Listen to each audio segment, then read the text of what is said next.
Good evening po. Time check po is 11 na pala. Andito na po kami sa Makati mga kababayan. Salamat sa Panginoon. Safe po ang aming biyahe.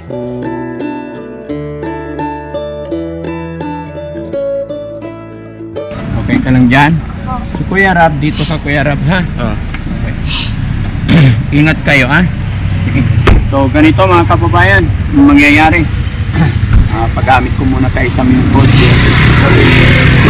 Yung driver natin, si Kuya Rizky, medyo inaantok na. So mahirap pilitin pag alanganin. At pag iuwi pa, pupunta pa si Kuya Rizky ng Cavite. Hindi na pwede, kaya ito na lang.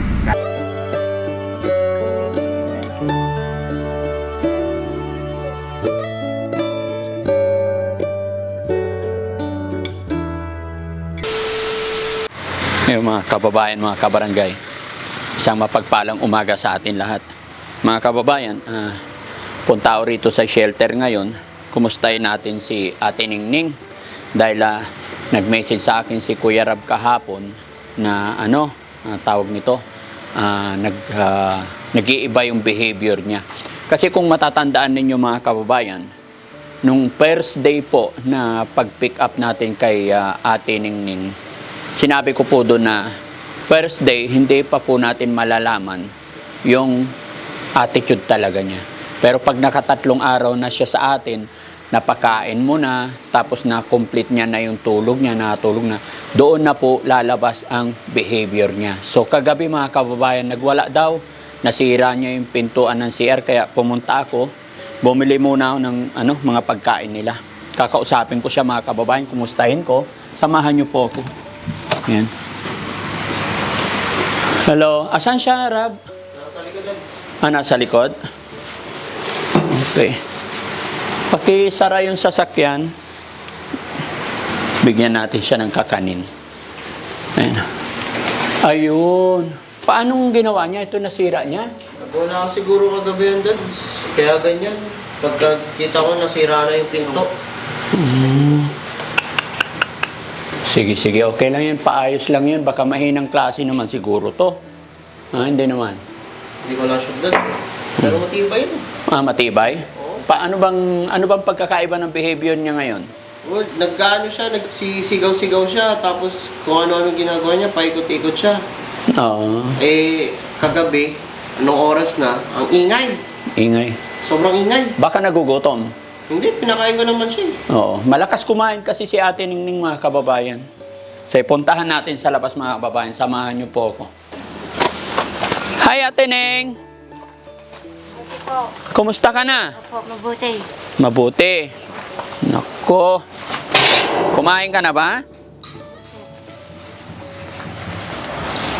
Nilagyan mo sana ng milk. Opo. Gatas. Okay. Kain ka kamote? Gusto mo? Kumusta naman ang araw mo dito? Bagong laga yan. Paborito ko yan eh. Yung mga kababayan. Pang ilang araw na ni Ate Ning dito? Pang 2-3. Pangatlo. So yun. Kumusta naman si Ate Ning? Mabuti po. Mabuti. Anong ginagawa mo nung pangatlong araw na nandito ka? Okay naman. Dito ka lang, behave ka lang ha? Nalulungkot ka ba dito? Opo. Ha? Opo. Nalulungkot Hindi ka? po. Hindi. Kasi Ate Ning, hinahanap ko yung hinahanap ko muna yung mga kamag-anak mo. Opo. May tao Nasa doon. Commonwealth. Ha? Commonwealth. Commonwealth. Kasi mga kababayan, nung nakaraang mga araw, 3 days ago, may mga kamag-anak si Ate Ning na nagme-message sa amin. Pero ngayon po, parang, ano yung sabi nung isang nakausap nyo kahapon, Rab? Dapat daw kapatid yung kontakin. Oo. So, sino yung naka-text mo? Parang pinsan niya. Pinsan. Yun, nag-message na ang pinsan mga kababayan, pero sabi nila, dalhin namin sa kapatid. So hanggang ngayon Na, Wala pa rin yung chat yung kapatid. wala pa rin chat, pero nag-message ka na. Paano mo nakuha yung kapatid? Binigay ng pinsan. Yun mga kababayan, nakauna namin na message kasi, pinsan, in-acknowledge po nila si ate ni nakapamilya. Pero nung nadala namin dito at balikan namin sila ng message, sabi nung pinsan, dapat po is sa kapatid daw. Kaya, tawag nito, mini-message namin ng kapatid, pero hanggang ngayon mga kababayan, hindi pa rin sila nagre-reply. At nakita ko na rin, may mga nakakilala na rin kay Ate Ningning, mga classmate niya. Nag-comment na rin ang mga classmate. Pero syempre nga naman, dapat talaga sa kapatid. Kasi lumalabas na yun, wala na pala siyang nanay, tatay talaga. Ayun. At totoo yung sinasabi mga kababayan, na hindi naman pala talaga ito nakapag-abroad. No? Hindi ko alam. May nabasa rin ako na hindi daw nakapag-abroad. Pero hindi ko alam kung ano talaga yung totoo. No? Hanggat hindi natin nakakausap yung kapatid, hindi pa natin malalaman. Kasi may mga nagko-comment, mga kababayan. Kaya sa araw na ito, hanggang ngayon mga kababayan, wala pa ring linaw kung kanino namin talaga ito turn over si Ate Ningning. Pero sana i-share nyo pa rin itong video. At doon sa kapatid, kung napapanood mo man po ito, mag-present ka lang, may pag-ugnayan ka lang sa amin mga kababayan, para madala natin, tutulungan ka namin kapatid na dalhin natin siya sa pagamutan dito sa Mandaluyong. No? Para gumaling si Ate Ning. Kailangan lang talaga namin is kapamilya para ma-admit siya, para manumbalik na yung kagalingan ni Ate Ning. Ate Ning, sabi ni Kuya Rab, nagwala ka daw kagabi. Ay, wala po. Ha? Bakit nasira yung pintuan ng CR? Doon. Sorry po. Sorry. Ano nangyari doon sa puset? Nabali. Bakit nabali? Hindi mo nabali? Hindi ba siya natulog kagabi? Wala tulog. Huwag na nagsisigaw yan.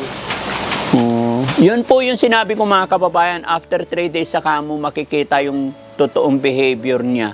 No? Opo. Pero okay ka lang dito, ha? Hintayin mo lang yung mga kamag-anak mo, ha? Opo. Pagka inaccept ka na ng kamag-anak mo, dadalhin ka namin sa pagamutan, ha? Opo. Thank you po. Thank you po. Yung napakabait niya, di ba? Yung mga kababayan, napakabait niyang kausap. Nag-sorry naman siya. Tapos sabi niya, tawag nito, nagte-thank you siya. So, wag kang aalis, dito ka lang. Wag kang tatakas, Kasi hindi naman natin pwede mga kababayan itali or what, kasi lalong magwawala, no? Kaya kausapin lang natin ng maayos. Babantayan lang. Opo. Sige, masarap ba yung kamote? Sarap po. Matamis, di ba? Sige, ubusin mo. Tapos may saging akong dala. Gusto mo rin ng saging? Saging. Mamaya, no? Ano ba ulam gusto mo mamaya? Ano po? Kahit ano. Bilhan natin ng andoks to, no? Para hindi ka nagwawala sa gabi, ha? Bago ako aalis mamaya, pakakainin kita, ha? Ako magpapakain. Anong gusto mong ulam? Kamusi. Kamuti. Kamuti na yan. Marunong ka niyan.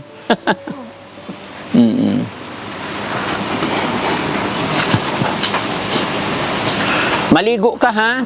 Araw-araw dapat naliligo, Nakaligo na ba yan? Oo. Maliligo ka ngayon, ha? Opo. Okay. After mong kumain, maligo ka? Opo. Okay, very good. Marami naman damit dyan, eh. Ano sasabihin mo sa kapatid mo? Ano ba pangalan ng kapatid niya? Arman. Kuya Arman. Pero nasaan daw siya? Wala sinasabi. Wala pa rin reply. Hindi. Yung pinsan. Kalokan. Nasa Caloocan din si Kuya Arman. Hindi, yung pinsan. Pero hindi nagsabi yung pinsan kung nasaan si Kuya Arman. Ayan mga kababayan, isang kapamilya lang po talaga ang magpe-present para dalhin natin. Kasi hindi namin pwedeng i-admit ito nang walang kamag-anak. Di ba? Kaya yun ang hiling ko mga kababayan, i-share nyo po. Kasi nung unang kinuha namin, yung mga nag-comment, pinsan lang pala. At nung nasabi namin na nakuha na namin, is nagsabi po sila na sa kapatid dalhin. Parang pinorward kami sa kapatid. Kaya lang hanggang ngayon, di pa nagre-response yung kapatid. Sana po mapanood na nila tong video na to. Na? Oo po. Nasaan ba si Kuya Arman mo? Saan siya nakatira? Sa ano, diyan pa sa, ano po, ako sa ano, yun, Nasaan si Kuya Arman ngayon? sa pinupuntahan ko po. Saan yon? Di ba galing pa lang po tayo doon? Si Kuya Arman, saan siya nakatira? Anong lugar siya nakatira? Saan lugar? Balintawa, Nasa Balintawak si Kuya Arman. nagtatrabaho. Anong trabaho ni Kuya Arman? Wala po. Ano sasabihin mo kay Kuya Arman? Kausapin mo si Kuya Arman para tulungan niya tayo. Oo. Kausapin. Ano doon ho sa ano? 419, ay 17? 419. 419. Anong ginagawa niya doon? Wala po. So, kausapin mo si Kuya Arman para puntahan niya tayo rito. Punta siya dito sa atin. Inyo, Oh. sa atin. Kausapin mo si Kuya Arman. Opo. Ano sasabihin mo kay Kuya Arman? Opo, wala po. Hindi. Ay, Para magpunta siya rito, papupuntahin. Kuya. Oo. May pag-usap ka kay Kuya Arman. Sige. Oo. Ano sasabihin mo? Ay, ano po pangalan nyo? Ako si Daddy Frankie. Franklin. Pinapupunta ka po doon sa ano, dyan po sa Hinunduan. Kaya nga, sabihin mo kay Kuya Arman, tulungan niya tayo. Samahan mo kami, Kuya Arman. Punta tayo sa pagamutan kamo. Opo. Ngayon, sabihin mo. Opo. Kumain ka na kanina umaga. Ano almusal mo? Ay, Ate Ning, wag kang magwawala sa gabi, ha? Wag kang maingay, ha? Para hindi tayo ireklamo sa barangay, ha? opo. Tsaka wag mo sisirain yung mga pintuan natin, ha? Opo. Okay. Hindi mo na ulitin yun, ha? Kasi mga kababayan, nagwala daw yan kagabi, kaya nasira yung nasira yung pintuan ng CR. Tapos sabi ni Kuya Rab, magdamag hindi natulog. Siguro kasi naging full energy na siya. Kaya lalabas na yung totoong behavior. Ano nararamdaman ni Ate Ning? Wala po. Inumin mo yung gatas mo. Inumin mo. Dahil kumain ka ng kumain ka ng parang hindi masarap magtimpla ng gatas si Kuya Rab, Masarap po. Masarap. So, ibig sabihin, masarap magmahal si Kuya Rab. Opo. Wow. Sarap naman pala no? Basta dito ka lang, huwag kang mag-iingay, ha? Ha? Opo. Maligo ka? Tumigas na naman yung hair mo. Ha? Maliligo ka, ha? Kailangan araw-araw naliligo. Pagkatapos ng usapan natin, maligo ka, ha? Okay? Opo. Sige. Nakakaawa mga kababayan. Pagkausap ko, napakabait niya. Yun nga lang, nag-worry daw kasi kagabi, may message ako ni Kuya Rab na 2:00 na, hindi pa rin natutulog. No? Kaya kailangan talaga itong mga kababayan, madala natin siya sa pagamutan. Pero gaya ng aking sinabi, mga kababayan, yung kapatid po, sana magparamdam po kayo para madala natin siya. Ayan, tara, maligo na tayo. Ay, ubusin mo muna yan. Opo. Naubos na po. Ubus na. Eto, gusto mong kumain ng saging? Ayan, kainin mo. So, pagkatapos niya, maligo ka. Ha? Opo. Masarap. Masarap. O, ubusin mo. Pag naubos mo yan, maliligo tayo, ha? Pero kaya mo na maligo mag-isa, ha? Kasi walang magpapaligo sa'yo, puro kami lalaki. Kasi Kuya Rab na lang. Sino gusto mong magpaligo sa'yo? Si Kuya Rab o si Uncle Sam? Uncle Sam. Uncle Sam. Bakit si Uncle Sam? Opo. Bakit pinili mo si Uncle Sam? Naman po. Ha? Dala. Sinong pogi? Si Rab o si Uncle Sam? Opo. Sinong pogi? Kuya Rab o si Uncle Sam? Pareho lang po yan. Pareho lang. Si Rizky. Si Rizky. Oh, ayan, pogi. Tingnan mo. Opo. Pogi? Opo. Oh. Ano sasabihin mo kay Kuya Rizky? Ganyan mo si Kuya Rizky. Opo. Oh. Ano ba nangyari sa'yo? Ha? Ano nangyari kay Ate Ningning? Naalala mo? Opo. Hindi po.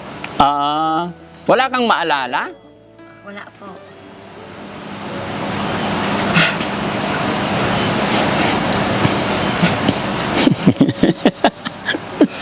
Tinatawanan niya si Kuya Rizky. Tingnan mo si Kuya Rizky, oh. Ang pogi. Ha? Oh, sige na. Tapusin mo yan. Tapos papaliguan namin mga kababayan. Kasi hindi pa siya naliligo. Mapipreskohan yan. Tapos pagkatapos maligo, pakainin natin. Ayan, maraming salamat mga kababayan sa walang sawang pagsuporta ninyo sa Team Daddy Frankie. Sama-sama tayo mga kababayan, huwag tayong susuko, huwag tayong bibitaw hanggang sa mapagamot natin si Ate Ningning. Ayan, naghahanap lang po tayo ng relatives, mga kamag-anak, at idiretso natin siya sa Mandaluyong sa pagamutan. Na, Ate Neng? Punta tayo sa Mandaluyong, ha? Okay. Napakabait na bata eh. Huwag ka na magwawala, ha? Opo. Kawawa yung bahay natin, masira. Opo. Wala na tayong gamit. Nabali yung puset. Paggising ni Kuya Rab, baha na sa kitchen. Yung pintuan ng CR, warak na. Allah, maraming gagawin si Uncle Sam. Ha? Opo. Oh, sige. Huwag mo na ulitin yun, ha? Ha? Huwag mo na sisirain, ha? Opo. Okay. Sige.